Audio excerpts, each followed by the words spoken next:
Padre, é o seguinte, eu sou natural de Recife, mas eu já moro em Juazeiro desde pequeno, né? E a gente tinha uma comunidade de vida, nós moramos em comunidade de vida 10 anos, comunidade de vida, comunidade Quem como Deus. Até que foi destituída por conta de Dom Henrique. Eu conto no livro por que foi destituída, um discernimento muito especial que Dom Henrique fez a gente chegar.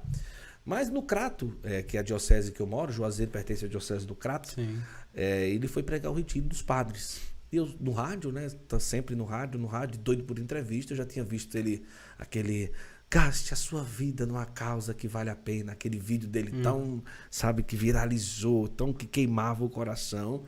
Eu disse, eu vou entrevistar esse bispo. Mas o Lênin não queria muito que eu fosse, não, porque a gente já estava numa semana muito conturbada de coisa, e trabalhando a semana toda, e era final de semana que ele estava lá.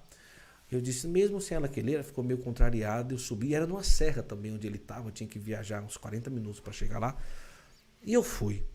E, na verdade, eu pedi a um padre, marca aí com o Dom Henrique e tal, e ele aceitou. E nessa entrevista que eu fiz com ele, que disse que era de uma comunidade e tal, ele foi e disse, você não quer conhecer minha diocese? Porque sua comunidade, tudo, você trabalha com comunicação, eu preciso de uma pessoa para animar a comunicação da minha diocese, e também eu tenho umas coisas que eu preciso de alguém para cuidar e tudo. E pronto, nós fomos. Então é uma história bem longa, mas nós fomos a Se ela já não queria que você fosse entrevistar depois disso, então... dessa, né? Então eu avisei que não devia ter isso. Então a gente foi. E quando a gente chegou lá, muita coisa aconteceu dentro de nós. Então nós fomos muito bem acolhidos e até que chegamos ao discernimento de mudar. Então nós moramos na diocese de Dom Henrique 3 anos e meio. E 3 anos e meio bem intenso, porque eu ia para a Cúria todos os dias. Eu era coordenador diocesano da PASCOM, da comunicação da diocese. E acabei cuidando das coisas dele, né? Lançamento de livros, o site. Nós abrimos o YouTube de Dom Henrique. Nós vimos o primeiro inscrito chegar no YouTube de Dom Henrique. E começamos a trabalhar essa questão de cursos e tal. Até que nós convivemos muito, nós viajamos várias vezes. E por exemplo, no seminário, a gente se via quase todo dia, né? Então, quando, por desígnio de Deus, Dom Henrique faleceu, a pergunta era uma só. Como era conviver com Dom Henrique?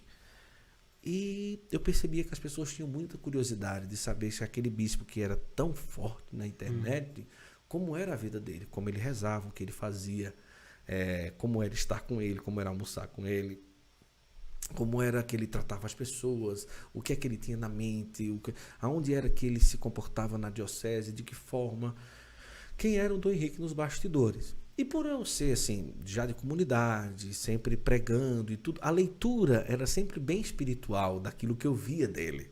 Não era simplesmente uma leitura de alguém que acompanhava. Eu tentava olhar e eu fui assimilando, mas nunca imaginei que ele ia falecer. Mas eu sempre assimilei, mas assimilei para mudar em mim. Por exemplo, a questão da disciplina, na oração.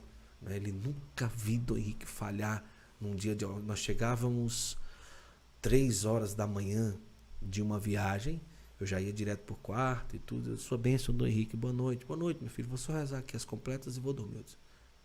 Aí tenho que ir também.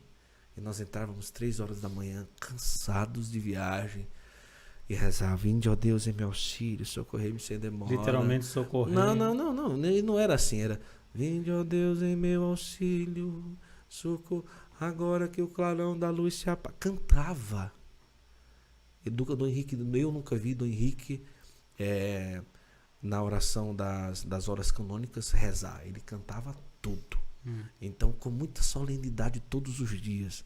Então, assim, eu fui aprendendo. Então, pelo fato de eu perceber e trazer para a minha vida, essa questão até do... Eu chegava na quaresma, ele dizia, nossa, Guto, 15 dias da quaresma, né? Você tá mais gordo. Então, ele ficava, tipo assim, você não tá fazendo nada, tá tudo errado, tudo. E ele puxava muito, assim. E eu fui percebendo que aquele meu aprendizado com ele, Deus já estava preparando, né? Então, eu fiz uns retiros, né? Pedindo também a intercessão dele, no sentido de me ajudar, porque eu não sou escritor, e fui rezando no Santíssimo para não esquecer de nada.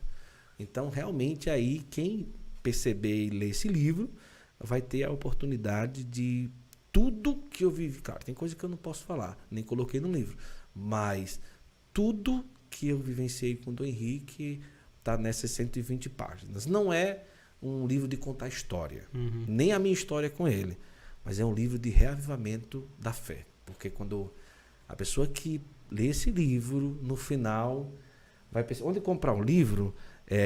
No site da minha editora, da editora Apacentar. editorapacentar.com.br. Mas também se mandar uma mensagem para você no Instagram, nas suas redes sociais, dá para responder, dá para encaminhar um link da editora. Lá na editora também tem um WhatsApp, no horário às vezes, comercial. Não lembro o nome da editora, e aí e agora? Então entra nas redes sociais. Pode falar comigo e tudo, e fiquem à vontade. Eu acho que é uma leitura, o Padre Gabriel fez o prefácio, o Dom Rui fez a apresentação, e o Padre Marlon Múcio, que é meu grande, nossa, meu irmão, pai, ele admira muito também, ama Dom Henrique e torce muito também pelo Santo Flor. A gente fez 2 podcasts com ele e os 2 aí, nossa senhora. Ele é muito querido, né? E o Padre Marlon Múcio fez o pós-fácio, e um pós-fácio que me emocionou pra caramba também. Então tá aí o livro, as pessoas podem adquirir. Nunca imaginei isso, até mesmo porque nunca imaginei que Dom Henrique ia falecer tão cedo, com 57 anos de idade. Mas se foi assim que Deus quis, tá aí para que as pessoas possam saber um pouco.